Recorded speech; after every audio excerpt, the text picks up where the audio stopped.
And the observing function brings us to this state of perception.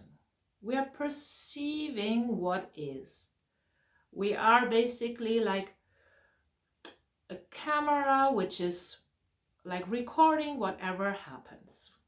Whatever happens here in this, like with this figure in this world.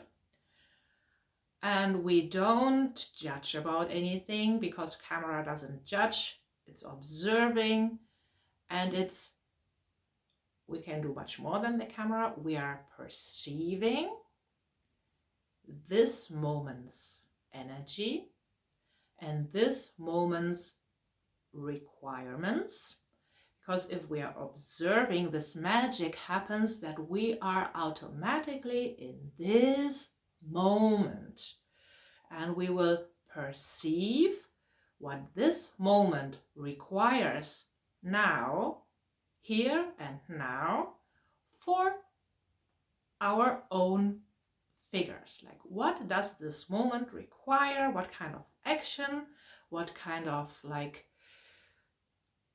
what do I have to do? Do I have to do something with my body, for my body, with my body, for the outside world? What is to be done? Do I have to recharge?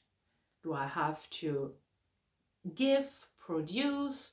What is it that's to be done now? And you will know that being this observer, being your true self, you know in every moment what is right to be done now.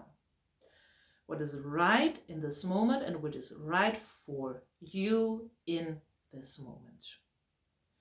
And of course, if you experience this being, you never want to use your limited mind's function again.